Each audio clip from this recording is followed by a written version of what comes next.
दोस्तों नमस्कार। कैसे हैं आप लोग? उम्मीद है कि आप लोग सकुशल और स्वस्थ होंगे। एक ही क्लासेस के इस वीडियो में आप सभी का स्वागत है। दोस्तों, आज हम इस वीडियो के माध्यम से एक क्विज शुरू करने जा रहे हैं जो विभिन्न सब्जेक्ट्स पर चैप्टर वाइज कुछ क्वेश्चन हम आपको रोज़ दिया करेंगे।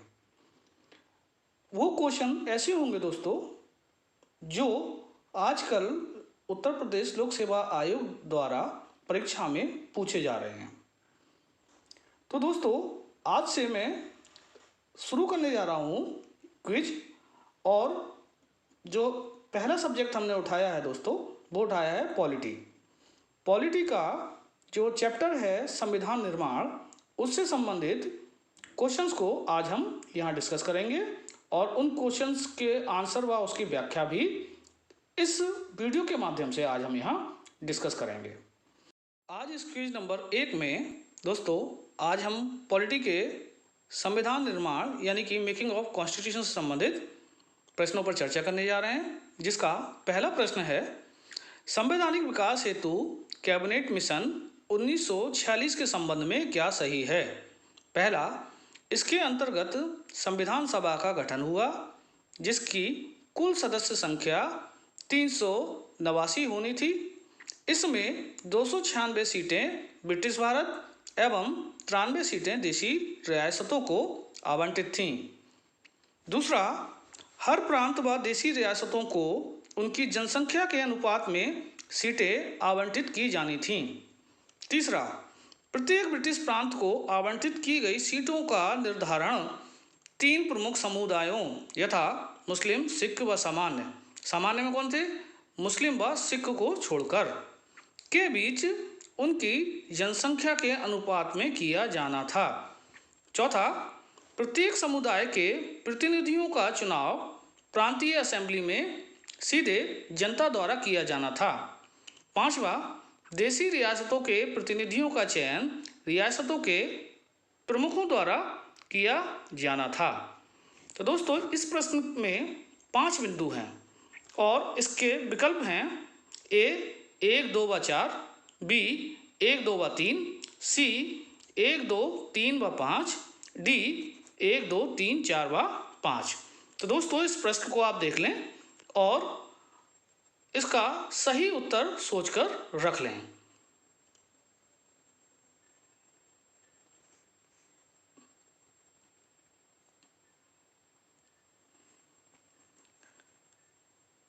आइए अब इस प्रश्न के सही उत्तर को जानते हैं। इस प्रश्न का दोस्तों सही उत्तर होगा विकल्प सी। यहाँ पर जो बिंदु नंबर 4 है यह सही नहीं है, ये गलत है। प्रत्येक समुदाय के प्रतिनिधियों का चुनाव असेंबली में सीधे जनता द्वारा नहीं किया जाता था। वह किसके माध्यम से किया जाता था? वह किया जाता था उस समुदाय के सदस्यों द्वारा, और वो भी एकल संक्रमणीय मत के माध्यम से।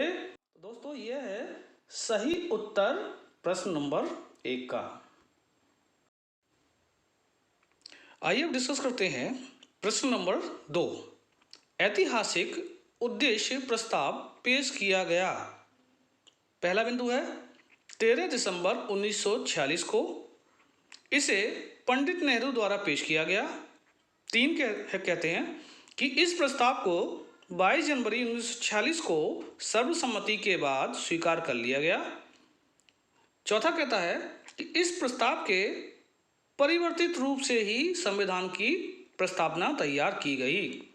सही उत्तर हुआ का चयन करना है इसमें, और विकल्प है ए 1, 2 व 4, बी 1, 2 व 3, सी 1, 3 व 4 और डी 1, 2, 3 व 4। तो कुछ समय आप लीजिए दोस्तों और इसका सही उत्तर सोचकर तैयार रखें।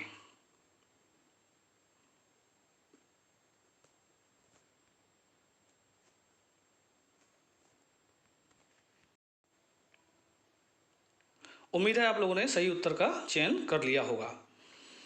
दोस्तों, इस प्रश्न का सही उत्तर होगा विकल्प डी, ये सभी तथ्य सही हैं। उत्तर क्या होगा इसका? डी, सभी कूट सही हैं। यानी उद्देश्य प्रस्ताव को 13 दिसंबर 1946 को लाया गया, पंडित नेहरू जी द्वारा लाया गया। इस प्रस्ताव को 22 जनवरी 1946 को सर्वसम्मति के साथ स्वीकार कर लिया गया और इस प्रस्ताव के परिवर्तित रूप से ही आज की संविधान की जो प्रस्तावना है वह तैयार की गई है। तो ये सभी जो बिंदु हैं, जो सभी तथ्य हैं, वो सही हैं दोस्तों। आइए अब डिस्कस करते हैं प्रश्न नंबर 3। क्वेश्चन 3 क्या कहता है कि संविधान सभा द्वारा किए गए निम्न कार्यों का मिलान कीजिए। मिलान कौन कौन से कार्य हैं? सूची 1 में किए गए कार्य हैं और सूची 2 में उनसे संबंधित दिनांक। तो पहला है राष्ट्रीय ध्वज को अपनाया, दूसरा राष्ट्रीय गान को अपनाया, तीसरा राष्ट्रीय गीत को अपनाना और डी चौथा राष्ट्रमंडल में भारत की सदस्यता का सत्यापन कराया जाना। इसकी दिनांकें दे रखी हैं। पहला है मई 1949, दूसरा 22 जुलाई 1947, तीसरा 24 जनवरी 1950 और चौथा 24 जनवरी 1950। ये विकल्प हैं दोस्तों, और चूंकि इनमें सम्मिलित करना है आपको, तो सही विकल्प का आप चयन करके रखें। मैं आपको कुछ समय दे रहा हूँ।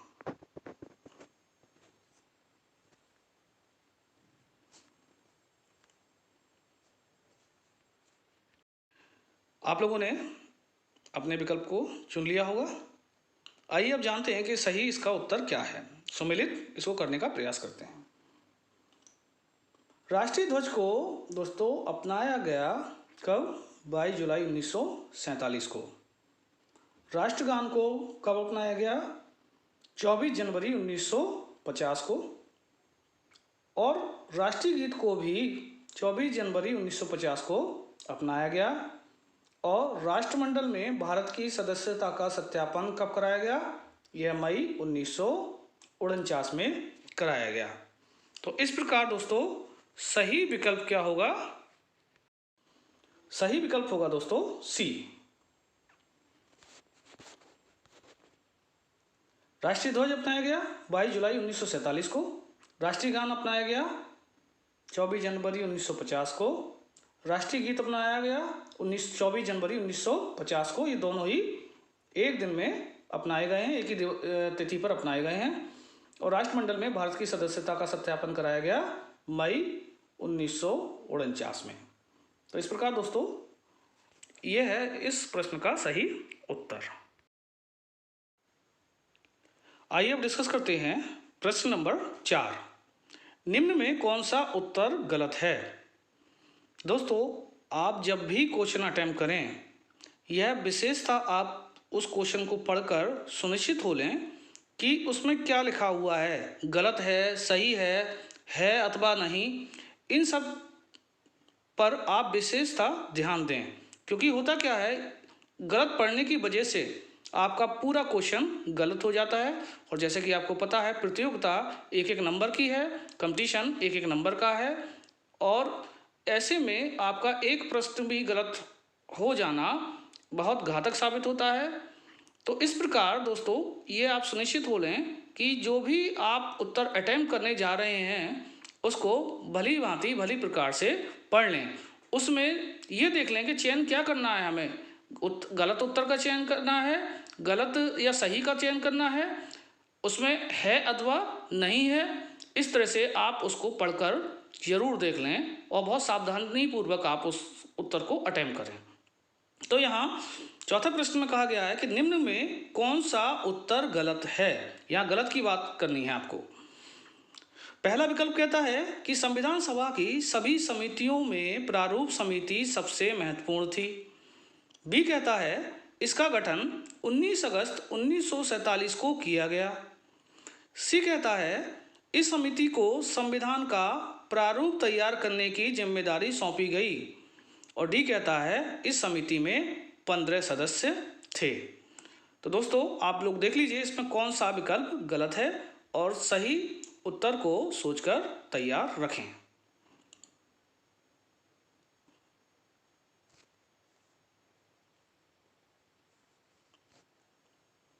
उम्मीद है आपने सही उत्तर का चयन कर लिया होगा। आइए जानते हैं कि गलत उत्तर यानी इन विकल्पों में से गलत कौन सा विकल्प है। इन विकल्पों में से जो गलत विकल्प है वो है डी, यानी कि इस समिति में 15 सदस्य थे, जो कि नहीं थे। कितने सदस्य थे यहाँ पर? 7। प्रारूप समिति में 7 सदस्य थे। आइए जानते हैं वो 7 सदस्य कौन कौन थे।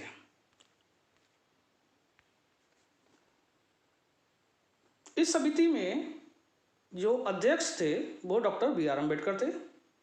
दूसरे सदस्य थे एन. गोपाल स्वामी अयंगर। तीसरे सदस्य थे इसके अल्लादी कृष्ण स्वामी अयंगर। चौथे सदस्य थे डॉक्टर के.एम. मुंशी। 5वें सदस्य थे सैयद मोहम्मद सादुल्ला। 6ठे सदस्य थे एन. माधवराव, लेकिन इन्होंने बी.एल. मित्र का स्थान लिया और बी.एल. मित्र जो कि स्वास्थ्य कारणों से त्यागपत्र देकर चले गए, उनका स्थान एन. माधवराव ने लिया। 7वें सदस्य थे टी.टी. कृष्णमाचारी। इन्होंने भी डी.पी. खेतान की मृत्यु के बाद उनकी जगह ली। तो इस प्रकार मूल समिति में जो ये सदस्य थे बी.एल. मित्र और डी.पी. खेतान, उनकी जगह क्रमशः एन. माधवराव और टी.टी. कृष्णमाचारी सदस्य बने। तो इस प्रकार दोस्तों प्रारूप समिति में ये 7 सदस्य थे। आइए बात करते हैं प्रश्न नंबर 5 की। भारतीय स्वतंत्रता अधिनियम 1947 ने संविधान सभा की स्थिति में निम्न परिवर्तन किए। पहला, संविधान सभा को पूरी तरह संप्रभु निकाय बनाया गया, जो स्वेच्छा से कोई भी संविधान बना सकती थी। दूसरा, संविधान सभा एक विधायिका भी बन गई। इस प्रकार यह स्वतंत्र भारत की पहली संसद बन गई। इसमें सही विकल्प का चुनाव करना है। पहला विकल्प है केवल एक सही है। दूसरा, केवल 2 सही है। तीसरा, 1 व 2 दोनों सही है। और डी, ना तो 1 व ना ही 2 सही है। तो दोस्तों आप अपना समय लीजिए और सोचिए कौन सा इसका उत्तर हो सकता है। इस प्रश्न का दोस्तों उत्तर जो होगा वो होगा विकल्प सी। ये दोनों ही कथन सत्य हैं। संविधान सभा पूरी तरह संप्रभु निकाय के रूप में कार्य करना शुरू कर दिया इसने, और यह विधायिका का कार्य भी करने लगी। हालांकि इसके कुछ दिन निश्चित थे। कुछ दिन यह संविधान निर्माण का कार्य करती थी और कुछ समय यह विधायिका के रूप में विधायन यानी कानून निर्माण का कार्य भी करती थी। तो इस प्रकार इस प्रश्न का सही उत्तर होगा सी। संविधान सभा पूरी तरह से संप्रभु निकाय के रूप में कार्य करने लगी। इस अधिनियम ने सभा को ब्रिटिश संसद द्वारा भारत के संबंध में बनाए गए किसी भी कानून को समाप्त करने अथवा बदलने का अधिकार दे दिया। संविधान विधायिका का कार्य भी करने लगी और सभा को यह दोनों कार्य करने के लिए अलग अलग दिन निर्धारित थे। तो इस प्रकार दोस्तों प्रश्न नंबर 5 का उत्तर सी। आइए बात करते हैं प्रश्न नंबर 6 की। निम्न के संबंध में सही उत्तर दें। पहला, 26 नवंबर 1949 को अपनाए गए संविधान में प्रस्तावना, 395 अनुच्छेद और 8 अनुसूचियां थीं। दूसरा, प्रस्तावना को संविधान में सर्वप्रथम लागू किया गया। निम्न कथनों से सही कथन का चुनाव करें। विकल्प ए केवल 1 सही है। विकल्प बी केवल 2 सही है। सी 1 व 2 दोनों सही हैं। और डी ना तो 1 व ना ही 2 सही है। तो सही उत्तर का आप लोग अपने अनुसार चयन कर लें।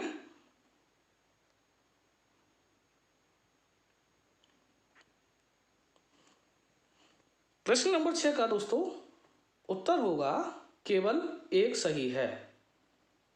कथन 2 ये गलत है। गलत क्यों है? क्योंकि प्रस्तावना को संविधान में सर्वप्रथम लागू नहीं किया गया। ये संविधान लागू होने के बाद इसको लागू किया गया, ना कि सर्वप्रथम पहले।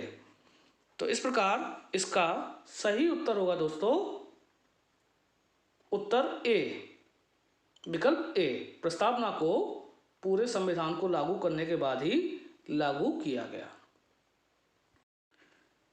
आइए बात करते हैं इस चैप्टर के अंतिम प्रश्न की।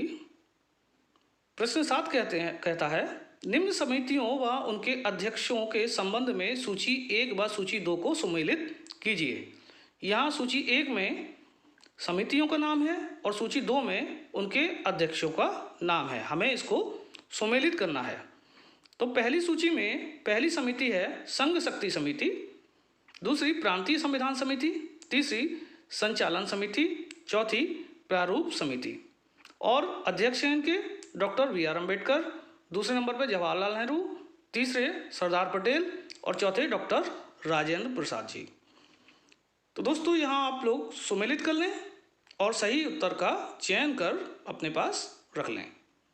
डिस्कस करेंगे सही उत्तर क्या होगा।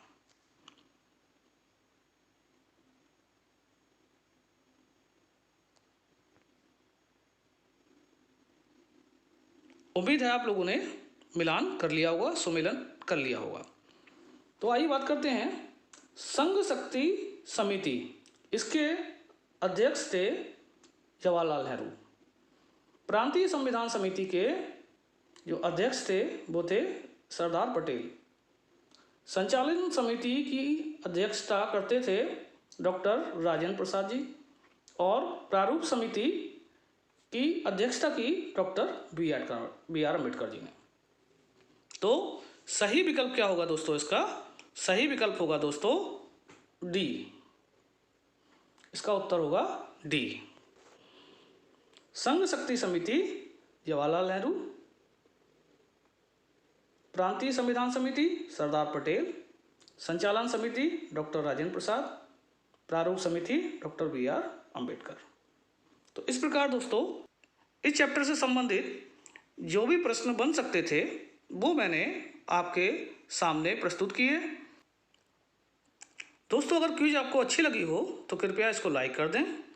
आने वाली क्विज में मैं पॉलिटी के अन्य चैप्टर के जो भी प्रश्न हो सकते हैं, जो आवश्यक प्रश्न बन सकते हैं, उनको वीडियो के माध्यम से आप तक पहुंचाऊंगा। और दोस्तों आप लोगों से यह भी अनुरोध है कि कृपया चैनल को सब्सक्राइब कर दें ताकि आने वाली क्विज के नोटिफिकेशन आप तक ससमय पहुंच सकें। तो दोस्तों अगली क्विज तक और अगले वीडियो तक आप सभी को नमस्कार और आप सभी का ये वीडियो देखने के लिए धन्यवाद।